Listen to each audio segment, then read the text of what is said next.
Hello engineers, उम्मीद करते हैं आप बहुत अच्छे होंगे। एसएससी जेई 2025 का एग्जाम धीरे धीरे नजदीक आ रहा है। इंजीनियर्स अड्डा की team day by day next level की प्लानिंग आप लोगों के लिए लेकर के इंजीनियर्स अड्डा के यूट्यूब चैनल पे आ चुके हैं। तो मैं आप सभी लोगों से गुजारिश करूंगा यार, फटाफट सेशन को शेयर कर दो। और इतना याद रखना, इस वीडियो को देखने वाला हर एक स्टूडेंट्स शुरू से लेके अंत तक देखिएगा, क्योंकि बहुत कुछ आखिरी प्रयास है। इसके बाद हम शायद मतलब कि दूसरे तरीके का प्रयास करेंगे, बट ये प्रयास आपको आपके मंजिल तक पहुंचाने में बहुत बड़े लेवल पे मदद करने वाला है। तो फटाफट सभी लोग आ जाइए और कमेंट में एक बार बता दीजिएगा ऑडियो वीडियो आ रहा है।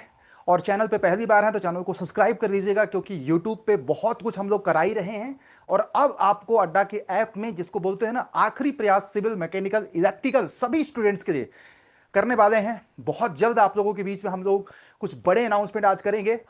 तो सब लोग आ चुके हैं। इंजीनियर्स अड्डा की पूरी टीम यहाँ पे है। प्रमोद सर, आशीष सर, रजत सर, सब लोग बताइएगा। प्रमोद सर क्या कहना चाहेंगे आज के आखिरी प्रयास के बारे में सर?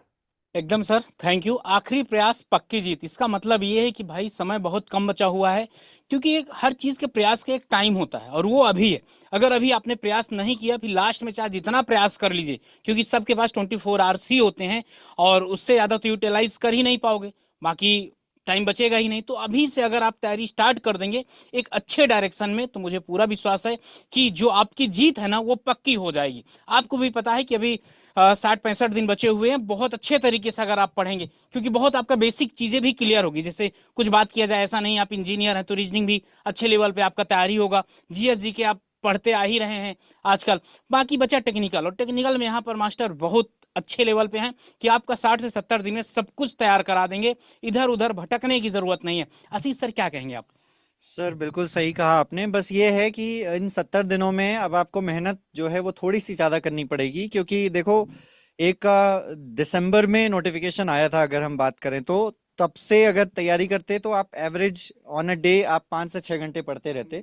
लेकिन 5 से 6 घंटे पढ़कर इस समय तक आप पूरा सिलेबस खत्म कर चुके होते और आप रिवीजन मोड पर हो रहे होते हो। लेकिन जिन लोगों ने लेट स्टार्ट किया है, सवाल आता है कि क्या उनसे भी आरआरबी जेई, सॉरी, ये एसएससी जेई जो एग्जामिनेशन है वो पहली बार में क्लियर किया जा सकता है या नहीं क्लियर किया जा सकता। कई बार डाउट्स आते हैं। तो भाई देखो, बिल्कुल क्लियर किया जा सकता है, क्योंकि अगर मैं लास्ट ईयर के कंपैरिजन में लेकर चलूं तो जो नंबर ऑफ क्वेश्चन है, जो लेवल ऑफ क्वेश्चन है, वो थोड़े से इंप्रूव हुए हैं और उसकी वजह से जो थोड़ा सा कट ऑफ है वो थोड़ा सा कम गया है। तो आपकी मेहनत अगर इस लेवल की है तो आप बिल्कुल कर सकते हैं। और ये बिल्कुल सही समय है कि इस समय अगर आपने अभी मेहनत नहीं करी तो शायद आप आगे देखो, इस बार अच्छे से मेहनत कर लो, ताकि आपको पता चल जाए कि हाँ, जो एग्जामिनेशन का लेवल कुछ इस तरीके का है। और फिर उसके बाद अगले साल हम फिर और जोश के साथ और ज्यादा मेहनत के साथ जो है अपीयर होंगे। बट जिनका सर, मेरा ये कहना है, जिनका अगर मैं बात करूं 2-3 सब्जेक्ट ही हुए हैं तो उनको क्या करना चाहिए। एकदम सर, तो यहाँ पर रजत सर से पूछूंगा मैं कि जैसे आशीष सर का क्वेश्चन है कि 2-3 सब्जेक्ट जिनके रह गए हैं उनको क्या करना चाहिए, फ्रेशर बच्चों को क्या करना चाहिए, और इस रिजल्ट के बारे में सर क्या कहेंगे आप? बच्चों को बिल थोड़ा सा गाइड करिए। बिल्कुल बिल्कुल सर, देखिए, सीधी सी बात है कि इस टाइम पे हम सबका आने का मेन मोटो यही था कि आप लोग में से बहुत सारे लोग ऐसे हैं जिनका सिलेबस पूरी तरीके से कंप्लीट हो चुका है, जैसे सर ने बताया। अब जिसका सिलेबस कंप्लीट हो गया उसको रिवीजन पे, मॉक टेस्ट पे ध्यान देना है। वो अपने आप को डे बाय डे इंप्रूव करेगा। लेकिन आप में से बहुत सारे ऐसे लोग होंगे जिनके 3 से 4 या 5 सब्जेक्ट कंप्लीट हुए हैं अच्छे से, बाकी के रिमेनिंग सब्जेक्ट पढ़ने हैं, प्रीवियस ईयर के क्वेश्चंस लगाने हैं, मॉक टेस्ट देने हैं। तो गाइज, सीधा सीधा हिसाब है कि अगर आपके पास लिमिटेड टाइम है तो उसमें आपको ज़्यादा से ज़्यादा समय पढ़ाई को देना पड़ेगा, तभी आपका सिलेक्शन होगा। कोई भी आपको आके कोई ऐसा 10 क्वेश्चन या 100 क्वेश्चन नहीं बता सकता जिससे कि आपका सिलेक्शन हो जाए। आपको मेहनत करनी पड़ेगी, ये तो फॉर श्योर है। और जैसा सर लोगों ने बताया आपको कि टाइम जो है 5-6 घंटे एवरेज देते थे, तो उसको 7 से 8 घंटे एवरेज करना पड़ेगा टाइम। अगर आपको लगता है कि आप कैपेबल हो, आप निकाल सकते हो एग्जामिनेशन, और आप इस फील्ड में कूद चुके हो, तो डेफिनेटली आपको इतना टाइम देना चाहिए। रही बात टॉपर्स की, तो डेफिनेटली आपका भी सपना होगा कि इन्हीं लिस्ट में आपका भी नाम आए, रैंक अच्छी आए, सीपीडब्ल्यूडी डिपार्टमेंट मिले, अच्छे से सिलेक्शन हो। इसके लिए भाई इन सभी बच्चों के इंटरव्यू या पॉडकास्ट देखोगे तो आपको यही पता चलेगा कि 7 से 8 घंटे का एवरेज टाइम ड्यूरेशन इन्होंने दिया है अपने प्रिपरेशन में। आप अगर दोगे तो आपकी भी रैंक आएगी, आपका भी सिलेक्शन होगा। सीधा सा हिसाब है। बस इसमें बस आपको ध्यान ये रखना है कि जो कंटेंट आप पढ़ रहे हैं वो रेलेवेंट कंटेंट हो। ऐसा नहीं कि अननेसेसरी चीज़ों में उलझे हुए हैं, समय भी बीत गया, एग्जामिनेशन में कुछ देखने को भी नहीं मिला। तो उसी हिसाब से प्रिपरेशन कीजिए। टीम आपके लिए उसी हिसाब से पूरी स्ट्रेटजी लेकर आई है और प्रिपरेशन आपको कराने के लिए हर समय पे तैयार है। समय समय पे हम लोगों ने आपको रणनीति भी बताई। इनफैक्ट हमारे एप्लीकेशन पे जो है टॉपर्स वाले नोट्स भी दिए जाते हैं, और वो नोट्स इसीलिए हैं कि आपको पता चल सके कि जो बच्चे इस एग्जामिनेशन में अच्छा किए हैं उनके नोट्स में कौन कौन सी चीज़ें शामिल थी जो आपके नोट्स में है या नहीं है, उससे कंपैरिजन कर सको। और वो सारी चीज़ें हम लोग आपको पढ़ाते भी हैं गाइज, राइट। अब एग्जाम के लिए 70 दिन बचे हुए हैं। मैं पिंकी मैम हमारे साथ हैं, पिंकी मैम से बोलना चाहूंगा। मैम 70 डेज अगर हमारे पास अगर आज से काउंट करें तो लगभग लगभग 70 दिन है। नॉन टेक की परेशानी है बच्चों की। नॉन टेक रिवीजन करते हैं भूल जाते हैं, करंट अफेयर भूल जाते हैं, बहुत सारे प्रॉब्लम्स हैं बच्चों की। इन प्रॉब्लम का सॉल्यूशन क्या है, कैसे इंप्रूव करें इन 70 डेज में, और डेली बेसिस पे कितना समय एलोकेट करें नॉन टेक्निकल को। बिल्कुल सर, बहुत अच्छा क्वेश्चन पूछा आपने। क्योंकि देखो नॉन टेक ना गाइस, सब लोगों की कॉमन प्रॉब्लम यही होती है कि मैम जितना भी पढ़ते हैं हम भूल जाते हैं। इसके ऊपर मैंने बहुत बार आप लोगों को ट्रिक्स बताई हुई है कि कैसे आप इस चीज़ को मैनेज कर सकते हैं। 70 डेज का टाइम देखा जाए तो बहुत ज़्यादा भी नहीं है, और कुछ लोगों को जिनकी तैयारी अच्छी है ना, उनको सिर्फ रिविजन चाहिए, तो उनके लिए बहुत सफिशिएंट है। अब ये टाइम कम उन बच्चों को लग रहा है जिन्होंने शुरुआत से पढ़ाई नहीं की है, शुरुआत से ऐसा कोई उन्होंने ना सिलेबस किया, उन लोगों को ये टाइम कम लगेगा। अब फिलहाल मैं उन बच्चों को कंसीडर करते करते हुए चल रही हूँ जो सिलेबस ऑलरेडी कर रहे हैं अपना, जिन्होंने एसएससी जेई का बैच ज्वाइन किया हुआ है, या जो जस्ट अभी जो बैच आपका आया है वो ज्वाइन करने वाले हैं। तो वो बच्चों के पास में ये सफिशिएंट टाइम है कि आप अगर अभी से उसी स्ट्रैटेजी को फॉलो करते हुए चलोगे जो क्लास में टीचर आपको बताते हैं, तो डेफिनेटली आपको कोई प्रॉब्लम नहीं आएगी। रही बात नॉन टेक की, तो नॉन टेक को आप इस तरीके से ज़्यादा अच्छे से याद करेंगे कि आप जो आज पढ़ रहे हैं उसको टाइम टू टाइम रिवाइज करें। मैंने एक फॉर्मूला आपको बताया था इस चीज़ को लेकर, 2 7 15। जो आपने आज पढ़ा है उसको 2 दिन बाद पढ़िए, उसको फिर 7 डेज के बाद फिर से पढ़िए, फिर उसको 15 डेज के बाद पढ़िए। यानी कि 4 बार आपने किसी भी एक चीज को पढ़ा तो वो आपको अब एटलीस्ट टिल एग्जाम याद रहेगी। एग्जाम के बाद भूल जाओ, फिर कौन पूछने आ रहा है कि क्या तुमने पढ़ा था, ठीक है। एग्जाम तक के लिए याद रखने के लिए आपको मैंने ये ट्रिक बताई हुई है, 2 7 15, इसको याद रखिए। जब भी नया पढ़ते हो तो पहले देखो कि मैम ने कल क्या पढ़ाया था, उसको रिवाइज कर लो, दैट्स इट। बाकी हमेशा मैं एक ही चीज बोलती हूँ, सिलेबस करो प्लस प्रैक्टिस करो इज इक्वल टू एग्जाम का प्रोसेस होता है जिसके बाद में आपको सिलेक्शन मिलेगा। कसमें खाने की कोई ज़रूरत नहीं है। चाहे आप कसमें खाओ, वादे करो, बहुत सारी चीज़ें, बड़ी बड़ी बातें हम लोग करते हैं, लेकिन एक्चुअल में क्या है ना, अगर आप एग्जाम का प्रोसेस फॉलो करते हुए चलेंगे तो भी सिलेक्शन मिल जाएगा। टॉपर्स यही कहते हैं। बहुत सारे स्टूडेंट्स तो ऐसे हैं जिनको पता ही नहीं था एसएससी। बहुत सारे ऐसे एग्जाम्स हैं जिनका सेलेक्टेड स्टूडेंट्स का हमने इंटरव्यू लिया, पॉडकास्ट किया, तो बच्चे बोलते हैं कि मैम हमने बस तैयारी शुरू करी और एग्जाम दिया, पहली बार में निकल गया। तो कैसे निकल गया? कुछ बच्चे सोचते हैं, अरे यार पूरे हमने इतने साल स्ट्रगल किया, इतना कुछ पढ़ा, हमारा नहीं निकला, इनका कैसे निकल गया? क्योंकि उन्होंने एग्जाम के प्रोसेस को फॉलो किया। बस सिंपल, आपको भी वही करना है। तो आज के सेशन में वही बताने जा रहे हैं। आगे मैं Pramod sir, over to you, थोड़ा सा एग्जाम पैटर्न और टाइम ड्यूरेशन भी बता देते हैं एकदम बच्चों को। Thank you ma'am. तो यहाँ पर एग्जाम पैटर्न के बारे में अगर बात किया जाए तो मेरे ख्याल से जितने भी बच्चे तैयारी कर रहे हैं ना, किसी को 1% का भी डाउट नहीं होगा। सी सर, जितने भी बच्चे होंगे किसी को कोई डाउट नहीं होगा कि एग्जाम पैटर्न क्या रहने वाला है। लेकिन मैं कुछ चंद सेकंड में खत्म करने वाला हूँ। यहाँ जनरल इंजीनियरिंग आपका 100 क्वेश्चन रहेगा, चाहे सिविल मैकेनिकल, हाँ सीबीटी 2 का, अच्छा सीबीटी 1 का, सीबीटी 1 है यहाँ सर, हाँ यहाँ पर भी टेक्निकल आपका 100 क्वेश्चन रहेगा, 50 रीजनिंग रहेगा, 50 जीएस रहेगा, और सीबीटी 2 में प्योर आपका क्या आएगा, टेक्निकल आने वाला है सर। और आगे अगर बात किया जाए द वेट इज ओवर, तो वेट इज ओवर, आर के सर वेट इज ओवर का मतलब क्या है? इंतजार खत्म हो गया है क्या? मैं तो बस यही कहूंगा गाइस, देखो युद्ध में आपको जाना है, सिंपल सी बात है। आपको अगर पेपर देना है तो आप डिसाइड कर दो, क्योंकि आप में से बहुत सारे लोग ऑलरेडी तैयारी कर रहे हैं एक सिस्टमैटिक कोचिंग से या सेल्फ स्टडी वेल प्लान्ड तरीके से। उनका टारगेट है कि 27 से लेकर 30 अक्टूबर के बीच में जो एग्जाम होने वाला है ना, फोड़ देंगे। सिलेक्शन के लिए पढ़ रहे हैं।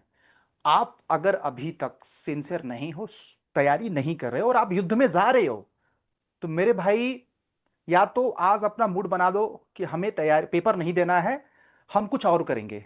या फिर अगर जा रहे हो और अभी तक आपने अपनी तैयारी शुरू नहीं किया, बच्चों आज डिसाइड कर लेना इस वीडियो के देखने के बाद कि आपको भी पेपर देना है, उनको भी पेपर देना है, आपसे 3 गुना अच्छी प्रिपरेशंस में है वो, तो क्या आप उनसे फाइट कर पाओगे पेपर में?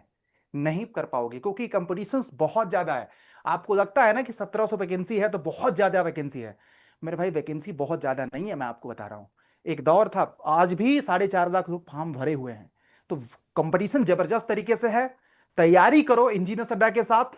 और हम बोल रहे हैं ना कि आखिरी प्रयास है, और ये प्रयास अगर आपने कर लिया, और सबसे बड़ी बात पता है क्या है, हम लोग आपके एजुकेशन सिस्टम को, आपके पढ़ाई को एकदम एफोर्डेबल बना दिया, और बहुत कुछ अपग्रेड करके आपकी स्थिति को देखते हुए ये लास्ट आखिरी प्रयास आप लोगों के लिए करवा रहे हैं, जिसमें आपको डेडिकेटेड जबरदस्त तरीके से ऐप में फाउंडेशन टाइप की क्लास, बस इतना है, थोड़ा सा लेट जगह हो तो भाई हम आपको थोड़ा सा यही बोलेंगे, नॉर्मल बच्चे 7 से 8 घंटे मेहनत करेंगे, तो आपको हम मेहनत कराएंगे 10 से 12 घंटे, और उसके बाद आपको भी मेहनत करना है। और सर लोग अच्छे से बता सकते हैं, क्योंकि यहाँ पे भाई एग्जामिनेशन पैटर्न वगैरह सब आप लोगों के सामने है। अब अपनी तैयारी इंडिया की बेस्ट टीम के मेंटरशिप में करो जबरदस्त तरीके से, और हम सब लोग पूरी तरह से साथ हैं।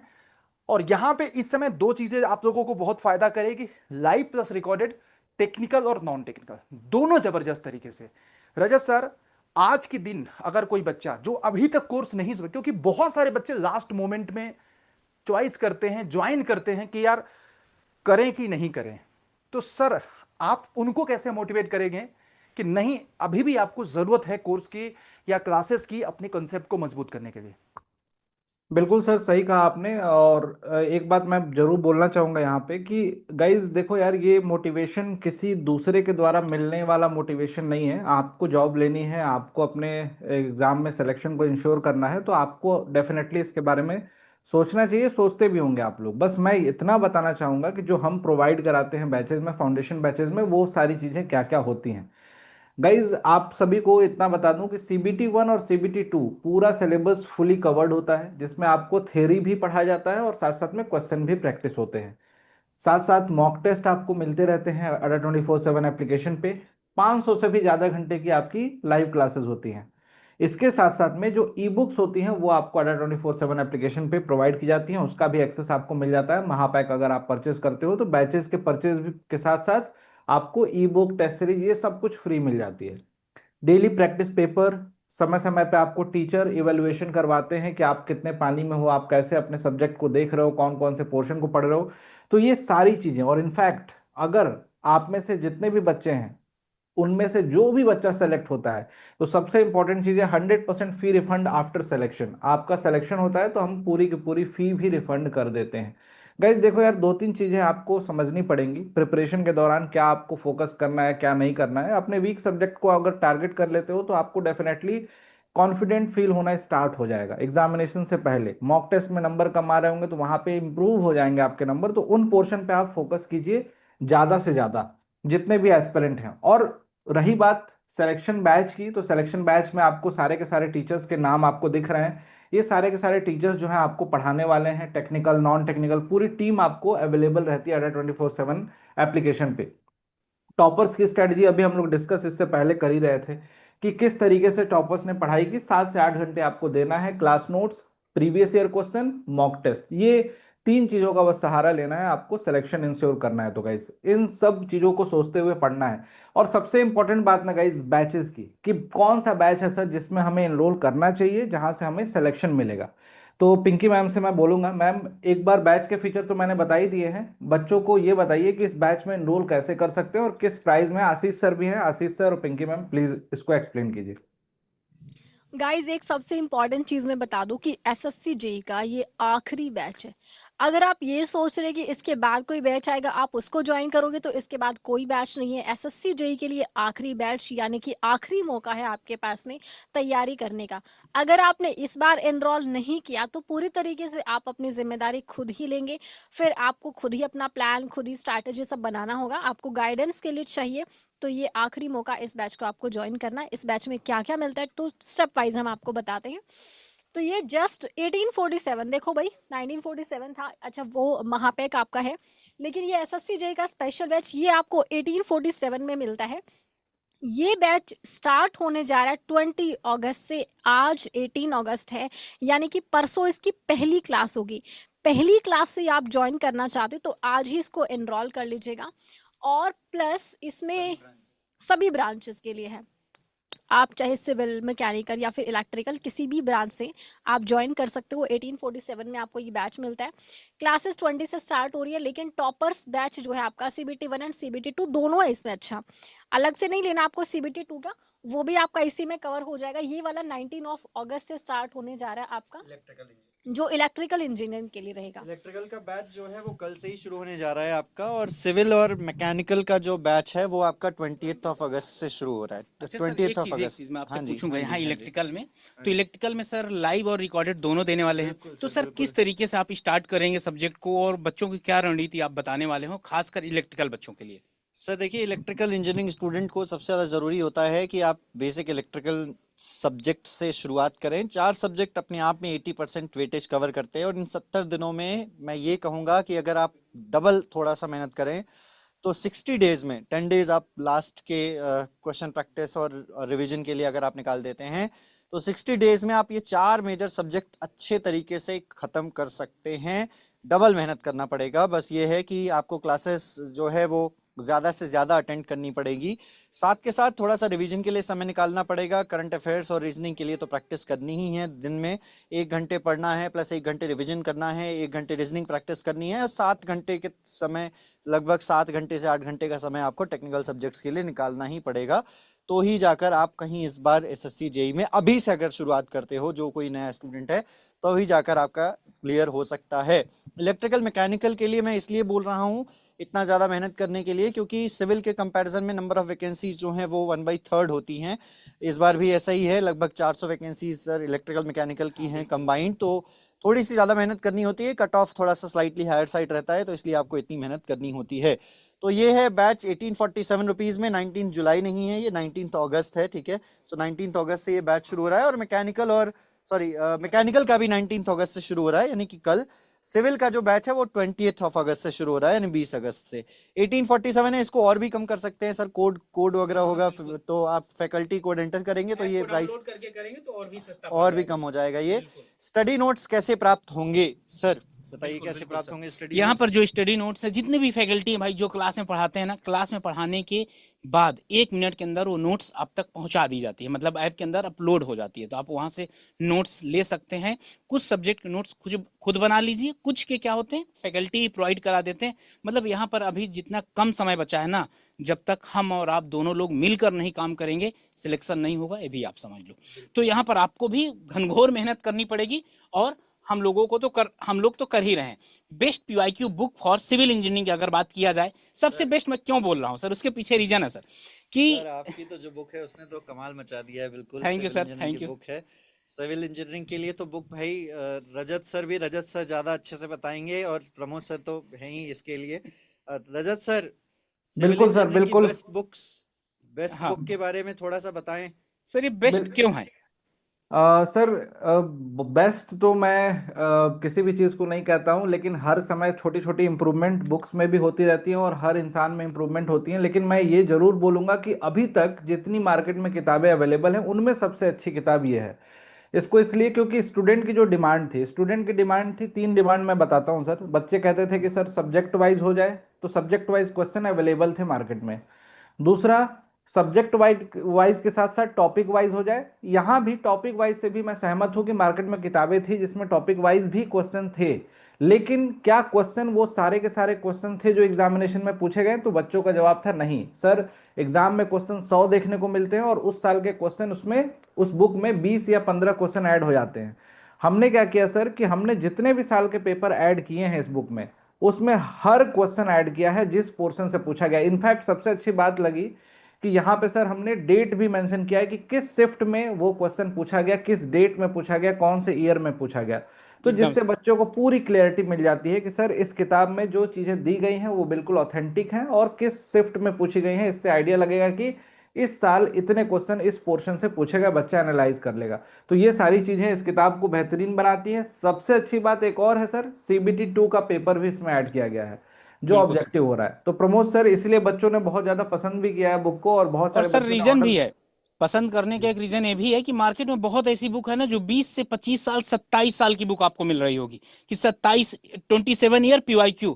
लेकिन भाई खुद सोचो, अभी जो लेटेस्ट पैटर्न है आपका कितना 5-6 साल का है, तो 27 साल का हमका क्यों पढ़ना यार। वो क्वेश्चन थोड़ो नहीं अब आने हैं, 100 में कभी 4 सेट में 2-4 क्वेश्चन आ जाने, तो उसका कोई मतलब नहीं है। यहाँ पर 2018 से 2024 तक का है, सबसे बढ़िया बात है जो लेटेस्ट पैटर्न पर है अभी। तो ये वजह से सभी बच्चों के पास ये बुक होनी चाहिए, चाहे SSC हो, RRB जेई हो, या किसी अन्य एग्जाम के लिए भी होना चाहिए। RK सर, आगे आप महापैक के बारे में क्या कहेंगे। महापैक अगर अभी अब बच्चा कोई लेता है तो RRB जेई, SSC जेई, या कितने बैचेस को एक्सेस मिल सकता है उसको। जी सर, महापैक तो मतलब ये समझ जाइएगा कि इंजीनियर्स की सबसे पहली चॉइस होती है। और आप लोगों में से बहुत सारे बच्चे ये सोच रहे थे कि SSC जेई की भी तैयारी करना है, और कुछ ही दिन बाद RRB जेई का भी नोटिफिकेशन आ जाएगा, उसकी भी तैयारी करना है, और हो सकता है कि DDA का भी आ जाए। तो अगर आपका टारगेट मल्टीपल एग्जामिनेशन है तो आप इसी वीडियो के डिस्क्रिप्शन में महापैक का लिंक होगा, और SSC जेई का भी मैं लिंक प्रोवाइड करा दे रहा हूँ। दोनों ज्वाइन कर सकते हैं, और अच्छी बात है कि दोनों पे इस समय 2 से 3 घंटे के बीच में अगर आप ज्वाइन करते हैं तो 3 गुना वैलिडिटी दोनों पे मिलेगी, साथ में लोवेस्ट प्राइस पे। जिस समय हम लोग इस वीडियो को शूट कर रहे हैं वो आपको भी पता है कि आप लोगों को प्रोवाइड कर रहे हैं, ऑफर पीरियड में ही है। तो हालांकि अड्डा में ऑफर हमेशा चलता रहता है, बट मैं आपको बोलूंगा कि आप जल्द से जल्द ज्वाइन कर लीजिए। अगर आपका टारगेट SSC जेई है, मैकेनिकल ब्रांच है, सिविल ब्रांच है, इलेक्ट्रिकल है, तो बैचेस मैकेनिकल इलेक्ट्रिकल के कल से, सिविल का परसों से, पहली क्लास से शुरू करना है। क्योंकि आपने अभी तक डिसाइड नहीं किया तो आंख बंद करके 1800-1700 रुपए में आपका कुछ नहीं जाने वाला है, बट आपकी सिलेक्शन के चांसेस 3 गुना बढ़ जाएंगे। आप भी उस कैटेगरी में आ जाओगे जो एक्चुअल में फाइटर्स प्रिपरेशंस कर रहे हैं। आपको बस 60 से 70 दिन हम लोगों को हमारे साथ आपको देना पड़ेगा, और बुक्स वगैरह आप लोगों को सर ने बता ही दिया। एंड बाकी तो आपको किसी भी तरह का डाउट हो किसी कोर्स से संबंधित ना, तो ये नंबर आप लोगों के सामने है, आप इसमें फोन कर सकते हैं। हमारा प्रयास सिर्फ ये होता है कि आपको सिर्फ गाइड करें, सही दिशा में लेकर के जाएं। अभी आप स्कैटर्ड मैनर में इधर उधर से बुक से, इस कोचिंग से, उस कोचिंग से, इस यूट्यूब चैनल से, उस मतलब तमाम तरह की चीजें कर रहे हैं। मैं बोल रहा हूँ यार कि कुछ नहीं जाता है 1700-1800 रुपए में, एक टी-शर्ट भी नहीं आता, एक जींस भी नहीं आता इतनी महंगाई के दौर में। हम आप लोगों को वहां पे एक के सब्सक्रिप्शन, कोई मतलब कि वीडियो गेम तो नहीं बेच रहे हैं ना आप लोगों को यार, आप लोगों के करियर की सही दिशा देने के लिए कहीं ना कहीं एक सिस्टमैटिक कंटेंट दे रहे हैं। अब सोचो कि वहां पे एक में 2 से 3 हजार आवर्स की लाइव क्लास है, करीब 10,000 से भी ज्यादा MCQ क्वेश्चंस का मॉक टेस्ट पड़ा हुआ है, अच्छे अच्छे आपको इसमें ई बुक में ऑलरेडी है, करीब 3 से 4 हजार आवर्स की पुरानी रिकॉर्डेड क्लास पड़ी हुई है डिफरेंट बैच की। तो और 27 महीने तक अपकमिंग आपको सारे बैच मिल जाएगा। तो वन स्टॉप सब्सक्रिप्शन है, अगर आपको जैसा उचित लगे आप इस नंबर पर फोन करके, जितने भी लोग वीडियो देख रहे हैं अभी तक मैक्सिमम लोगों ने तो ज्वाइन ही कर लिया, अभी भी कुछ बच्चे रह गए हैं, तो प्लीज आप इसको कंटिन्यू करिए। And thank you. और बाकी आई थिंक हमें सेशन को ओवर करना चाहिए। Thank you.